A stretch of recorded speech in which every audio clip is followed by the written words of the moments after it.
안녕하세요. 도영의 하한국어 공부방에 오신 것을 환영합니다. 오늘은 에오이즘 15번째 시간이 되겠습니다. 제 15탄. 오늘은 이제 저번에 예고한 대로 김정구 선생의 그 눈물 젖은 두만강에 대해서 얘기할까 합니다. 좀 짚고 우리가 생각하고 짚고 넘어갈 점이 좀 있어가지고 에오이즘의 자료는 계속 올리니까 그건 이제 참고하시고 오늘은 백만송이 장미의 원곡인 라트비아의 마리냐가 준 소녀의 인생, 쿠쿨레가 불렀죠. 그거하고 심수봉 씨가 부른 백만송이 장미, 그 다음에 김정우 선생이 부른 눈물 젖은 두만강이 하나의 맥락으로 뭐랄까 독립에 대한 열정 그런 것이 일맥상통하게 통하는 게 있어가지고 그걸 짚고 넘어가려고 그래요. 근데 오늘은 주로 이제 눈물 젖은 두만강에 대해서 말씀드릴 건데 우선은 두만강에 대한 이제 상식에 대해서 이제 조금 짚고 넘어갈게요. 두만강은 중국하고 러시아의 국경을 따라서 백두산서부터 흘러가는데 어디로 흘러가냐면 저기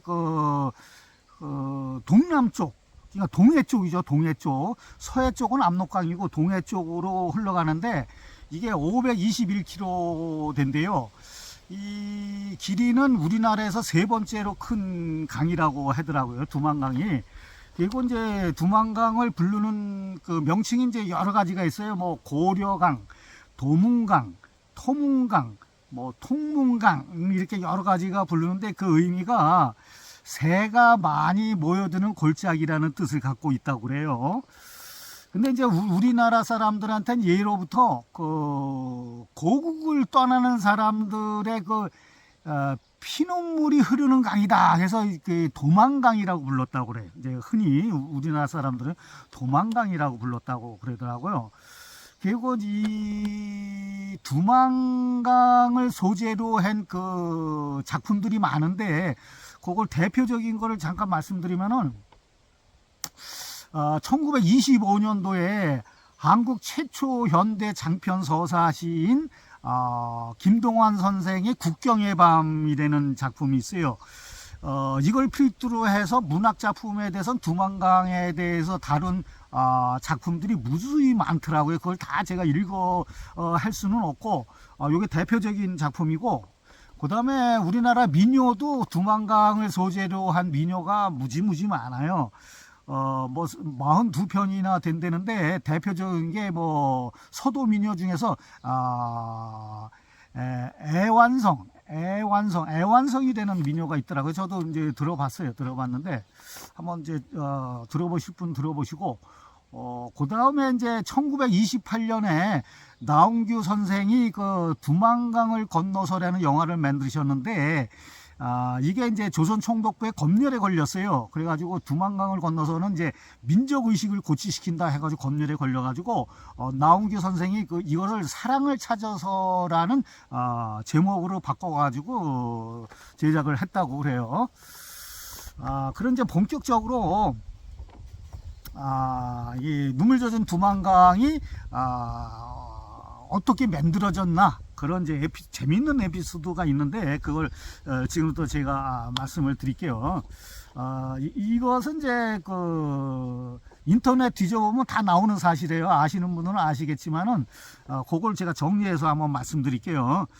1933년도, 그러니까 일제강점기죠. 일제강점기 때에 1933년 가을에 이 눈물 젖은 두만강을 작곡한 이시우 선생이 예원자라는 소속을 갖고 있어요. 소속이었었어요. 예원자는 어떤 단체냐면 그때 당시에 신파라고 그랬는데 유랑극당. 그래서 예원자의 소속이 돼가지고 예원자를 따라가지고 두만강 건너 저기 지금의 만주죠. 만주를 그때는 우리는 간도라 그랬어요. 우리나라 땅이었다고요. 그때 당시에는. 그래서 우리나라 사람들이 아주 암묵적으로 거기 우리나라 땅이라고 다 생각을 했으니까, 이게 간도의 두만강을 건너면 간도 땅에 바로 용종이라는 데가 나와, 용종이라는 도시가 나오는데, 거기에 이제 이시우 선생의 예언자를 따라서 이제 순회 공연을 가게 됐어요. 순회 공연을 갔는데, 그 용종에 있는 그러니까 이제 조선인들 마을이지, 조선인들 마을을 가서 순회 공연을 했는데, 토문이라는 이제 순회 공연을 했는데, 이제 어느 날 토문이라는 마을이 있어서, 토문이라는 마을에 만춘여관에서 이제 하룻밤을 이제 묵게 됐어요. 묵게 됐는데, 이시우 선생 이제 밤에 잠을 자려고 막 했는데, 그 옆방에서 그냥 어느 여인네 그 아주 그냥 진짜 비참하고 처절한 그 통곡 소리가 그냥 밤새도록 들리는 거야. 그러니까 이시우 선생 깜짝 놀란 거지. 아니 이게 어떤 여인네가 무슨 사연이 있길래 이렇게 그냥 밤새도록 통곡을 하냐 이가. 그래가지고 이제 저 여관 주인을 불러가지고 아니 이게 도대체 무슨 일이냐 물어봤더니 이제 그 여관 주인이 여주인인데 여관 주인이 그걸 자세히 얘기를 해주는 거예요. 얘기해준데 그 여관 주인의 말에 의하면은 그 여인이 누구냐면은 우리나라의 독립운동가인 문창학 선생의 부인이다 이가. 그리고 그 사람의 이제 성함이 김증손녀라는 거예요. 근데 이제 어떻게 된 사연이냐면 이 김증손녀라는 부인이 문창학 씨하고 결혼을 했는데 6개월밖에 안 된 거야. 그러니까 신혼이죠. 완전히 신혼 부부였는데 갑자기 문창학 선생이 부인한테 김증손녀라는 부인한테 나 지금 독립운동하러 가야겠다. 그러니까 부인이 그 무슨 소리냐 했더니 신혼이었었는데 걱정하지 말라. 내가 딱 3년만 독립운동 하겠다. 3년만 독립운동하고 돌아올 테니까 걱정하지 말고 기다려라. 딱 그런 거야. 그러니까 그때 당시에는 뭐 나라 이런 서름도 있고 또 대부분의 사람들이 독립운동을 해서 막 했는데 자기 남편이 한다는데 말릴 수는 없잖아요. 그래서 알았다 그랬는데 이 남편이 3년이 지났는데도 소식이 있고 계속 기다려도 소식이 없는 거야. 그러니까 어떻게 부인의 입장에서는 보따리를 싸가지고 전국을 돌아다닌 거야. 자기 이제 남편 소식을 듣기 위해서 전국을 돌아다니고 막 해도 소식을 못 찾는 거라서 그 간도 지방까지 이게 계속 소식을 하면서 했는데 마침 그 만춘여관이 자기 남편의 친구가 하는 여관이었다고 그래요. 그래가지고 그 만춘여관까지 흘러들어간 거야. 소식을 접하려고 그랬더니 거기서 소식을 딱 접한 거야. 문창학 선생이 자기 남편이 바로 5일 전에 처형을 당했다 이거야. 처형. 그래서 알아보니까 문창학 선생이 1919년 만세운동을 하다가 어떻게 했냐면은 간도 지방으로 독립운동을 한 거야. 항일 그냥 무장 투쟁을 하려고. 근데 자기 동료의 밀고에 의해서 잡힌 거예요. 잡혀가지고 총살을 당한 거지. 감옥에서 순국을 했다고 그러더라고. 죽은 날짜가 바로 5일 전이었어. 근데 그걸 따져보니까 5일 전에 자기 남편의 생일이었어. 그러니까 이게 얼마나 기구해. 그래가지고 그 여관방에다가 생일상하고 제사상하고 같이 차린가. 그가 얼마나 서럽겠어, 이 부인 입장에서는. 그래가지고 밤새도록 통곡을 한 거야, 이게. 그러니까 그 소식을 듣고, 이시우 선생은 바로 이제 작곡을 한 거지. 근데 부인은 김증손녀라는 부인은 바로 두만강에다가 투신 자살을 했다고 그러더라고요. 그래가지고 이제 이시우 선생이 즉석에서 눈물 젖은 두만강을 작곡을 해가지고 바로 예원자, 자기가 소속되어 있는 예원자의 가수인 장월성이 되는 소녀 가수가 있었어요. 이 사람한테 이제 줘가지고 부르게 했다고 그러더라고. 그러니까 최초로 눈물 젖은 두만강을 부른 사람은 장월성이라는 가수였었어요.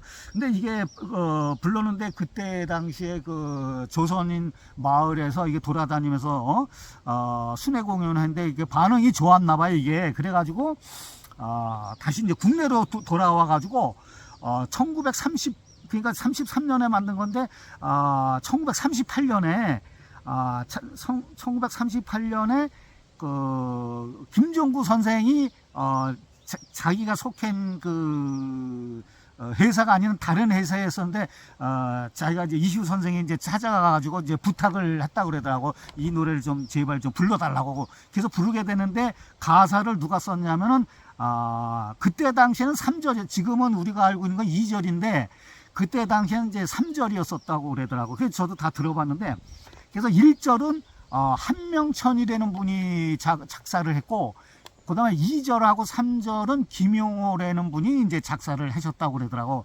그래서 이제 OK 레코드에서 이제 취입을 해가지고 음반을 낸 거예요. 그때는 유성 레코드였었는데, 근데 이제 이 조선 총독부에서 민족의식을 고취시킨다 해서 판매 금지를 시켜버리는 거예요.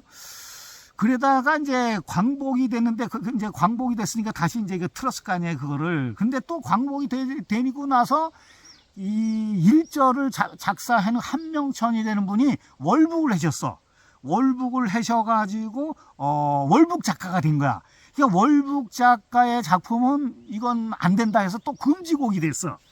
그런 게 순환사가 있어요, 이게 눈물 젖은 두만강이. 그러다가 이제 대중하게 알려지기 시작한 거는 1964년에 알려지기 시작했어요. 1964년에 이제 어떻게 알려졌냐면 그때 당시에 KBS 라디오에 5분짜리 방공 드라마가 있는데 그 방공 드라마의 제목이 뭐냐면 김삿갓 북한 방랑기라는 게 있어요. 여기에 이제 그 백뮤직, 그러니까 이제 주제가 이제 인트로에 맨 처음에 이제 나오면서 이제 성우가 하는 거니까 저도 이제 그때 당시에 이걸 많이 들었거든요. 뭐 지금도 제가 뭐 흉내 내면 흉내 낼 정도로 그렇게 이제 아직도 뇌리에 생생한데 저도 많이 들었어요. 뭐 변사가 웅변하듯이 뭐 쫙 나오는 드라마의 5분 드라마인데 여기에 주제가인데 이게 완전히 크게 히트 치면서 완전히 대박이 난 거야. 그래서 이게 국민가요가 된 거야, 눈물 젖은 두만강이. 예? 근데 이게 1964년에 시작을 했는데 이 드라마가 김삿갓 북한 방랑기가 2000년까지 한 거예요. 그러니까 36년 동안에 완전히 최장수 프로그램이 된 거지, 이게. 그러면서 이제 국민가요로 이게 이제 된 거예요, 이게. 그런 사연이 있어요. 그러면 제가 이제 이 눈물 젖은 두만강의 그 초판본, 유성 레코드의 초판본에 그 3절까지 돼 있는 가사를 제가 적어 왔는데 그걸 제가 읽어 드릴게요. 잘 한번 보세요. 눈물 젖은 두만강. 두만강 푸른 물에 노젓는 뱃사공, 흘러간 그 옛날에 내 님을 싣고 떠나간 그 배는 어디로 갔소. 그리운 내 님이여, 그리운 내 님이여, 언제나 오려나. 이게 1절이에요. 2절은 강물도 달밤이면 목매어 우는데 님 잃은 이 사람도 한숨을 지니 추억에 목매인 애달픈 하소. 그리운 내 님이여, 그리운 내 님이여, 언제나 오려나. 이게 2절이고 이제 3절은 님 가신 강 언덕에 단풍이 물들고 눈물진 두만강에 밤새가 울면 떠나간 그님이 보고 싶구나. 그리운 내 님이여, 그리운 내 님이여, 언제나 오려나. 이게 이제 3절입니다. 이게 이제 1절, 2절, 3절로 이렇게 돼 있어요. 근데 이제 여기서 우리가 이제 짚고 넘어갈 거는 그 이후에 여러 연구가들에 의해서 눈물 젖은 두만강에 대해서 연구를 많이 했어요. 그래서 지금까지 알려진 그 사실들을 제가 한 5가지 정도로 해가지고 말씀을 드려볼게요. 첫 번째는 이시우 선생이 그 토문의 만춘여관에서 그 통곡한 그 김증손녀의 그 통곡 소리를 듣고 그 사연을 듣고 이제 작곡을 했다고 그랬는데, 사실은 그거는 이제 확인이 안 된다는 거지. 그런 사실이 있었는지 없었는지는 그 확인이 안 된다는 거야. 문창학 선생의 그 독립운동가의 그 부인의 그 사연에 따라서 작곡을 했는지는 그건 확인이 안 돼요.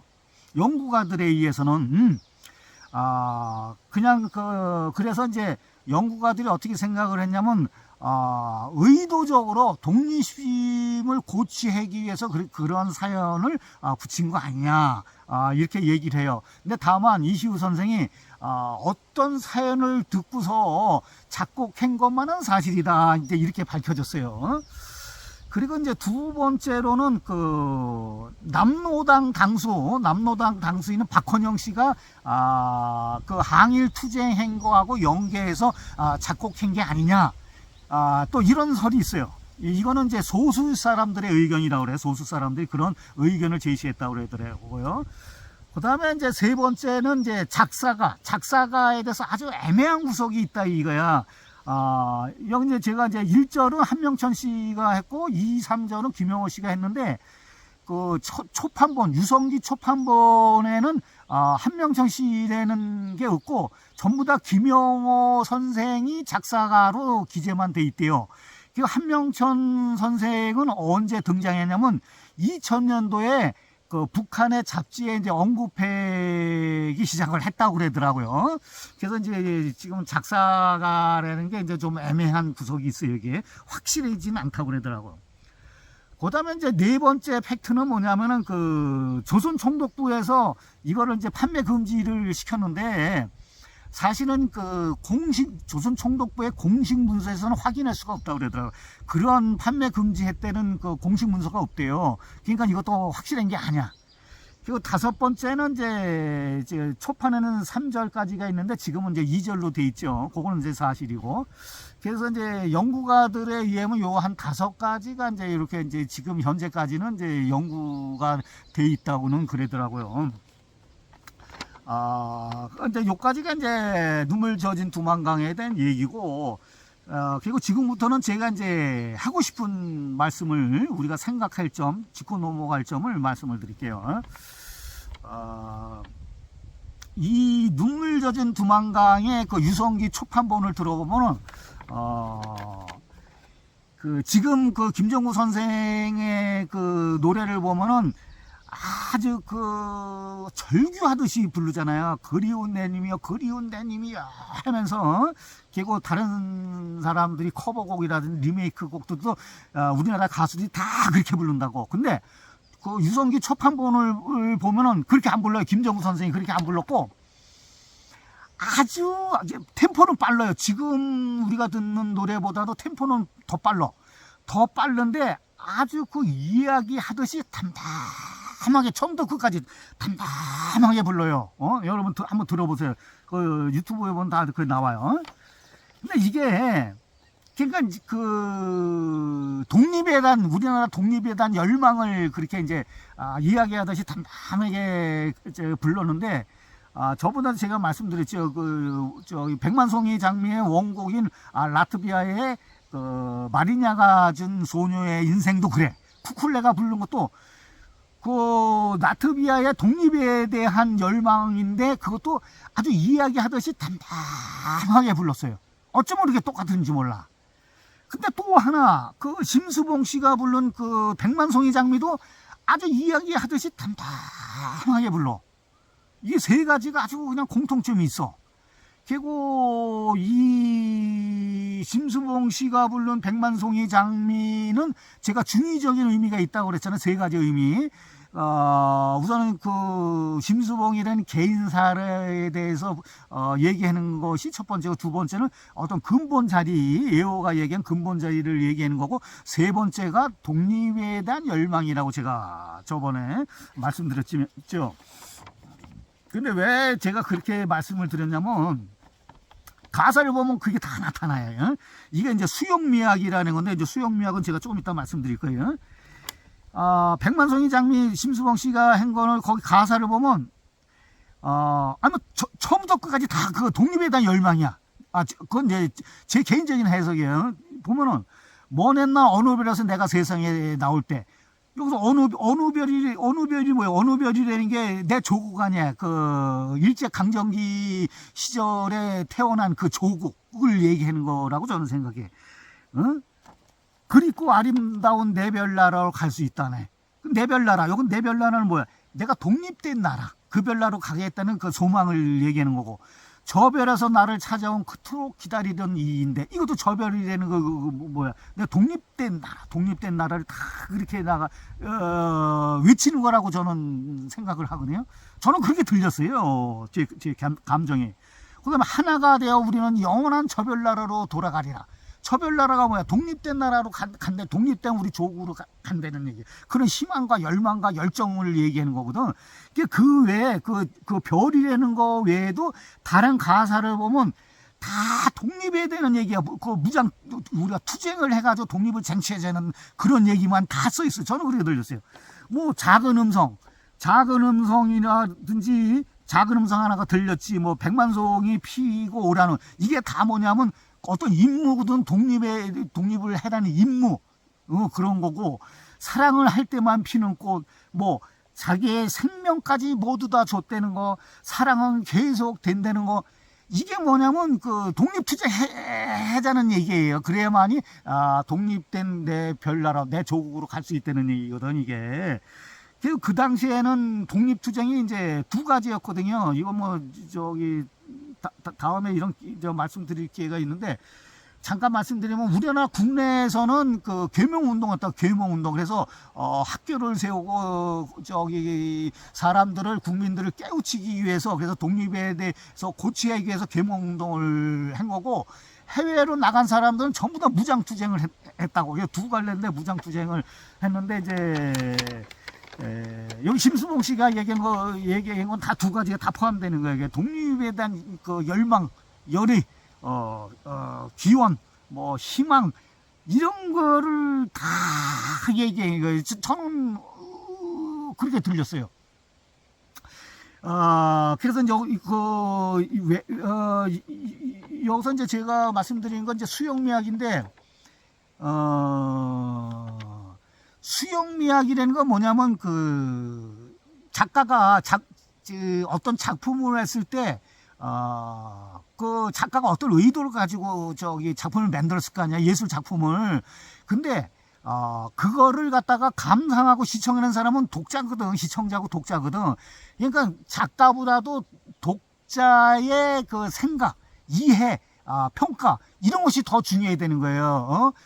그것이 이제 수용미학이 되는 거거든. 이게 한때는 엄청나게 센세이션을 일으키고 막 그랬거든. 이게 어디서부터 시작됐냐면, 이게 이제 독자 중심 예술론이거든. 이게 독자 중심 예술론인데, 1967년에 이게 이 이론이 나온 거야. 이 예술 이론 중에 하나예요, 이게.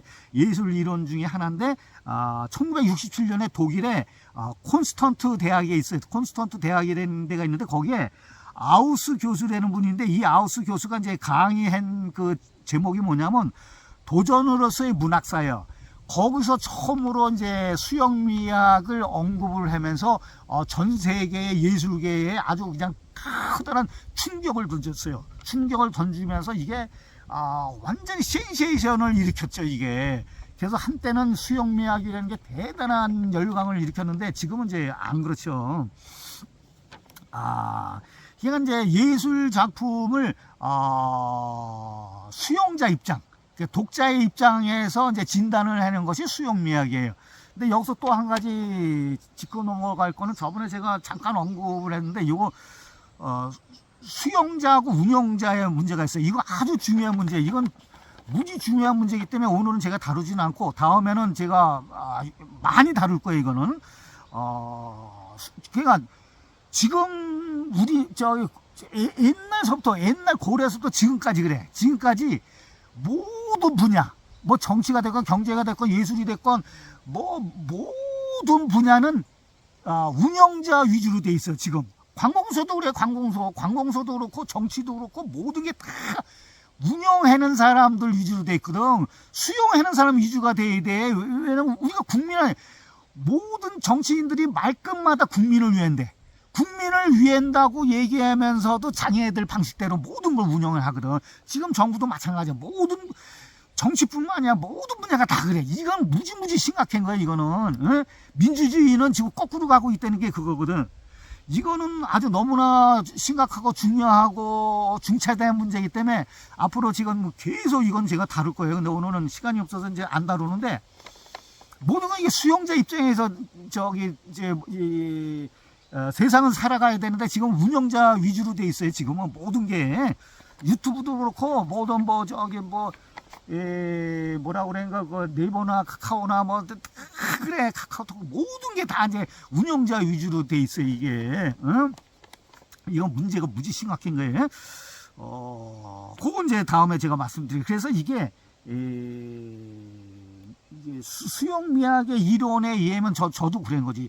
독자의 입장에서 독자 예술론에 의해서 저는 심수봉 씨의 백만송이 장미를 그렇게 느낀 거예요. 이게 세 가지 중의적인 의미에서 항일 투쟁에 우리나라 독립의 열망을 그린 것이 아닌가, 그런 걸 노래한 것이 아닌가, 저는 그렇게 개인적으로 느껴요.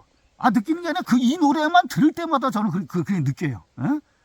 그리고 근본자리하고 심수봉 씨 개인사 같은 그런 느낌을 계속, 물론 이제 겉으로 드러나는 건 사랑 노래거든. 이게 백만송이 장미라는 게 진실한 사랑을 노래한 건데, 그 진실한 사랑이라는 게 저는 그 독립에 대한 열정이고 열망이고 근본 자리에 대한 거고, 자기의 개인적인 굴곡진 인생에 있어 가지고 그 진실한 아가페적인 사랑을 찾아가는 과정이었지 않을까. 저는 계속 이제 이 노래를 들을 때마다 이제 그런 생각이 들었다는 거예요. 이게 수영미학 중에 하나예요. 이게 그렇게 여러분 아시면 되고,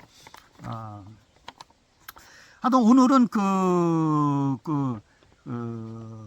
라트비아의 마리냐가 준 소녀의 인생이란 쿠쿨레가 부른 그거 하고, 그 다음에 이제 김정우 선생이 부른 눈물 젖은 두만강하고 심수봉 씨가 부른 백만송이 장미라는 게 하나의 맥락으로 쫙 흐르더라고. 이게 공통적인 게 아주 담담하게 이게 울부짖고 부르짖고 막 이게 아니라 요즘 현대 요즘 노래는 그 대세가 그렇다고 그러더라고. 이야기하듯이 담담하게 이야기하듯이 부르는 것이 요즘 현대의 케이팝의 기조라고는 그래요. 근데 하여튼 요 세 노래에 보면 공통적인 것이 담담하고 이야기하듯이 아주 이렇게 불렀더라고. 부른 것도 그렇게 불렀고, 주제도 행간이라든지 그 배경이라든지 그 의미라든지 그 속에 들어가 있는 거를 보면은 독립에 대한 열망을 가지고 얘기한 것이라고 저는 개인적으로 그런 생각이 들었어요. 여러분들 생각은 어떨지는 모르지만은 저의 생각은 그렇습니다. 예. 오늘 이것으로 마치겠습니다.